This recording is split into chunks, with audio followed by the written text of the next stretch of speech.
Bonjour et bienvenue dans cette nouvelle vidéo de Vivre sainement sur Voici venu le temps des assassins. C'est en ces mots que Michel Onfray a signé une tribune cinglante de vérité remplie de faits glaçants sur cette bande de crapules qui nous gouverne.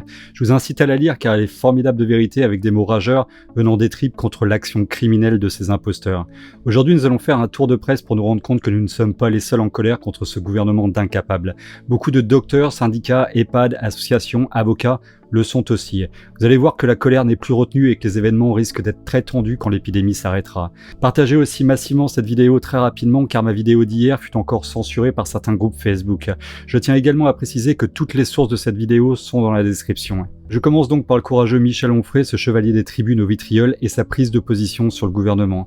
Ce genre de criminel tue avec un silencieux, en fermant les hôpitaux après avoir estimé qu'ils perdaient de l'argent ou qu'ils ne dégageaient pas assez de bénéfices, en donnant l'ordre de privilégier les actes rentables au risque de les multiplier sans raison véritable, en décrétant que dans les petites villes de province, ces structures de proximité sont trop dangereuses sous prétexte que les chirurgiens n'y effectuent pas assez d'actes pour être professionnels et efficaces, en incitant les hôpitaux à développer l'activité ambulatoire parce qu'elle réduit la durée des séjours, ce qui expose les malades aux complications faute de suivi, en traitant par le mépris l'appel au secours des personnels soignants qui manifestent depuis plus d'1 an et à qui Macron promet d'agir sans procéder autrement qu'en saupoudrant ici ou là. Une lettre ouverte fut également adressée à Muriel Pénicaud, la sinistre du travail mise en ligne sur Mediapart par plus de 160 signataires avec entre autres Attac, la CGT, la Confédération Paysanne, la Fondation Copernic, le CHSCT et encore plein d'autres. Madame la ministre, nous n'hésitons pas à le dire, votre politique de travail à tout prix est criminelle, en sacrifiant des vies humaines à la raison économique. Vos décisions réduisent fortement l'ampleur et donc l'efficacité du confinement. Elles provoqueront inévitablement des morts qui auraient pu être évitées et qui pourraient se compter par milliers. Il apparaît que pour vous et le système capitaliste que vous servez, le profit et la croissance sont plus importants que la vie, parfois contre la vie même de nombreux chefs d'entreprise. Avec beaucoup de courage et de colère également, Sophie Rainville, infirmière libérale, a publié le 31 mars une vidéo sur Facebook dans laquelle elle s'adresse à Macron. J'accuse le président de la République d'envoyer son armée blanche au combat à main nue, sans armes, c'est-à-dire sans masque FFP2 et autres protections indispensables pour se défendre et pour soigner. Vous ne méritez pas votre peuple, ce peuple si fraternel, lui, ces soignants qui alertent, qui crient, hurlent, pleurent. Vous restez sourds à nos appels, vous en êtes méprisants, monsieur, vous nous avez trahis. À jamais le sang de ces hommes et ces femmes en blouse blanche restera indélébile sur vos mains criminelles. Macron avait dit le 24 janvier 2020, mais aller en dictature. Une dictature, c'est un régime où une personne ou un clan décide des lois. Une dictature, c'est un régime où on ne change pas les dirigeants, jamais. Si la France c'est cela, essayez la dictature et vous verrez, la dictature, elle justifie la haine. La dictature, elle justifie la violence pour en sortir. Mais il y a en démocratie un principe fondamental, le respect de l'autre, l'interdiction de la violence, la haine à combattre. Pourtant, c'est bien ça, Macron. Regardons quelques-unes de tes citations. Je ne laisserai personne dire que des choix budgétaires se font aux dépens de votre sécurité. C'est faux, j'en serai le garant. Emmanuel Macron, 20 juillet 2017. Ne parlez pas de répression ou de violence policière, ces mots sont inacceptables dans un état de droit. Je refuse le terme de violence policière. Emmanuel Macron, 7 mars 2019. Je ne laisserai personne dire qu'il y a eu du retard sur la prise de décision s'agissant du confinement.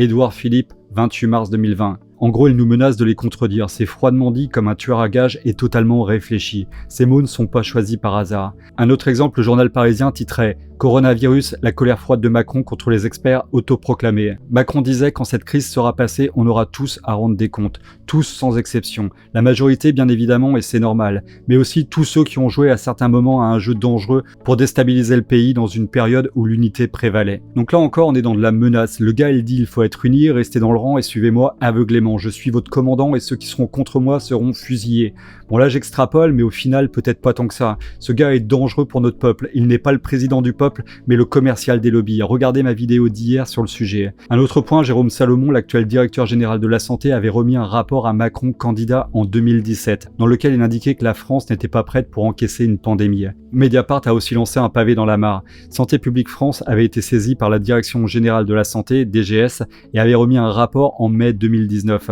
dans le cadre de la préparation à une pandémie grippale, qui portait notamment sur le besoin en masques. Le groupe d'experts présidé par Jean-Paul Stahl, professeur des universités, praticien hospitalier, maladies infectieuses et tropicales au CHU Grenoble-Alpes, écrit en préalable à ce rapport.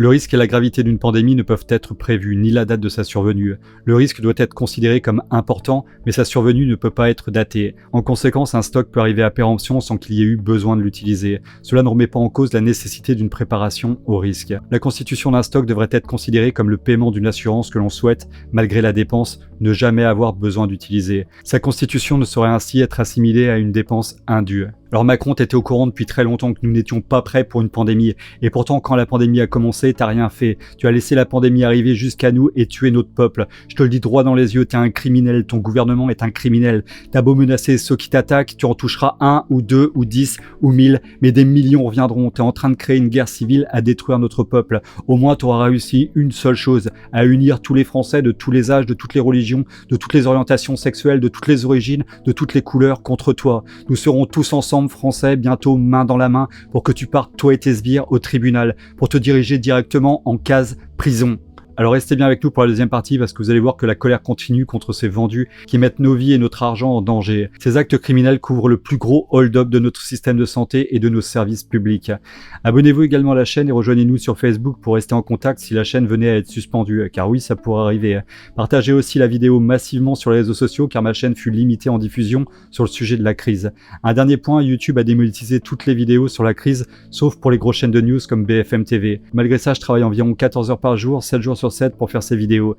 Alors j'ai ouvert une cagnotte pour ceux qui pourraient m'aider pour une cotisation mensuelle, pour améliorer la qualité de la chaîne. Je vous remercie tous vraiment d'avance. On peut aussi assister à des scènes surréalistes dans le summum des suprémacistes colonialistes racistes dans un échange sur les futurs tests de vaccins contre le coronavirus sur LCI. Le premier cloporte est Jean-Paul Mira, chef du service des réanimations à l'hôpital Cochin. Si je peux être provocateur, est-ce qu'on ne devrait pas faire cette étude en Afrique, où il n'y a pas de masque, pas de traitement, pas de réanimation? Un peu comme c'est fait d'ailleurs pour certaines études sur le sida. Chez les prostituées, on essaie des choses parce qu'on sait qu'elles sont hautement exposées et qu'elles ne se protègent pas. Le deuxième PNQ, Camille Locht, directeur de recherche INSERM à l'Institut Pasteur de Lille, lui répond « Vous avez raison, on est d'ailleurs en train de réfléchir à une étude en parallèle en Afrique. Moi je propose plutôt un truc, qu'on fasse des tests de vaccins en priorité sur ces bouffons. Au moins, si ça se passe mal, pas beaucoup de monde les regrettera. » Le journal Marianne a écrit « La gestion de la crise par le gouvernement et par l'État depuis le début du mois de janvier a été, chacun le sait bien aujourd'hui, calamiteuse. Les aveux pleurnichards d'Agnès Buzyn n'en sont finalement qu'une confirmation. Le comportement de nos dirigeants a été marqué par l'impréparation, la désinvolture, le cynisme, et beaucoup de leurs actes relèvent de l'application du code pénal. Homicide par négligence, mise en danger délibérée de la vie d'autrui, non-assistance à personne en danger, détournement de biens, disparition des stocks de masques et de chloroquine. Nous avons affaire à un véritable florilège. Mais il faut bien comprendre que ce sont toutes les chaînes de commandement de l'État qui sont impliquées. Ce gouvernement d'escrocs commence à avoir même un syndicat de police se retourner contre lui. ActuPénit, un journal spécialisé pour les forces de sécurité, a écrit « Les fonctionnaires se sont retrouvés dès lors obligés d'exercer leurs activités sans protection adaptée. Aucune livraison de masques FFP2 n'étant réalisée par le ministère de l'Intérieur à leur bénéfice. Dans ces conditions, le syndicat Vigie.mi a ainsi décidé de déposer plainte contre monsieur Édouard Philippe, monsieur Christophe Castaner et monsieur Laurent Nunez, des chefs de mise en danger délibérée de la vie d'autrui et entrave aux mesures d'assistance. » Le journal La Montagne écrit « Il ne décolère pas le docteur Jean-Antoine Rosati, coordonnateur des EHPAD, établissement d'hébergement pour personnes âgées dépendantes, de Chantal et des Breuils, mais aussi président départemental des médecins coordonnateurs de l'Allier et du syndicat des médecins libéraux. Il a déclaré « Dans les maisons de retraite, on n'a pas de masque, pas de charlotte, pas de combinaison, pas de test, peu d'oxygène et pas de médicaments pour les soins palliatifs qui permettraient la sédation profonde pour partir sereinement. Le plus horrible, c'est la mort respiratoire. C'est insupportable pour la personne et pour les soignants. On est allé acheter des combinaisons dans des coopératives agricoles du coin. Les masques, on nous en promet, mais en attendant, on a demandé à des gens doués en couture de nous en fabriquer, avec du tissu à mailles serrées et dans lesquels on glisse soit un filtre à aspirateur, soit des serviettes dépoussiérantes électrostatiques. Je sais que c'est déconseillé, mais on n'a pas le choix. » Pascal Chanvert, président de l'association des directeurs au service des personnes âgées, révèle à 20 minutes. Il y a des morts dans les établissements pour personnes âgées, mais ce n'est pas un scoop. On le sait depuis le début. Ce virus est extrêmement contaminant et il est extrêmement dangereux pour les personnes de plus de 70 ans. Donc bien évidemment, il va y avoir des morts dans les EHPAD. Mais non, ce ne sera pas une hécatombe. Le journal Libération a écrit hier. Les premiers chiffres ont été révélés ce jeudi soir par le directeur général de la santé, Jérôme Salomon. Bilan, au moins 884 personnes âgées sont décédées du coronavirus dans les EHPAD français et au moins 14 638 personnes sont contaminées ou possiblement infectées. Le journal La Dépêche a écrit « C'est la goutte de trop pour tous les médecins libéraux de Figeac. Ils subissaient déjà le manque de dotation en masques comme tous leurs confrères de la santé, mais la semaine dernière, les masques qu'ils ont reçus datent de 2001 et sont totalement inutilisables. Ils parlent de passoires et dénoncent cette mise en danger en pointant l'État comme responsable. » Le 26 janvier dernier, Agnès Buzyn, alors ministre de la Santé, disait « Nous avons des dizaines de millions de masques en stock en cas d'épidémie. Ce sont des choses qui sont d'ores et déjà programmées. Si un jour nous devions proposer à telle ou telle population ou personne à risque de porter des masques, les autorités sanitaires distribueraient ces masques aux personnes qui en auront besoin. » Le docteur Alain Destexeux, médecin généraliste, parle de la chloroquine. Pourquoi le gouvernement prétend-il en interdire l'accès aux médecins généralistes qui voudraient le prescrire et à leurs patients qui décideraient de le prendre? De quel droit ces gouvernements qui ont à ce point failli à éviter la propagation du virus prétendent-ils désormais nous empêcher de nous protéger nous-mêmes? Et que ferait le docteur Véran si ses enfants étaient atteints et que leur maladie évoluait vers une forme grave? Yazdan Panaha, l'un des experts de Macron, s'est exprimé très tôt sur l'épidémie de Covid-19 qui sévissait alors en Chine.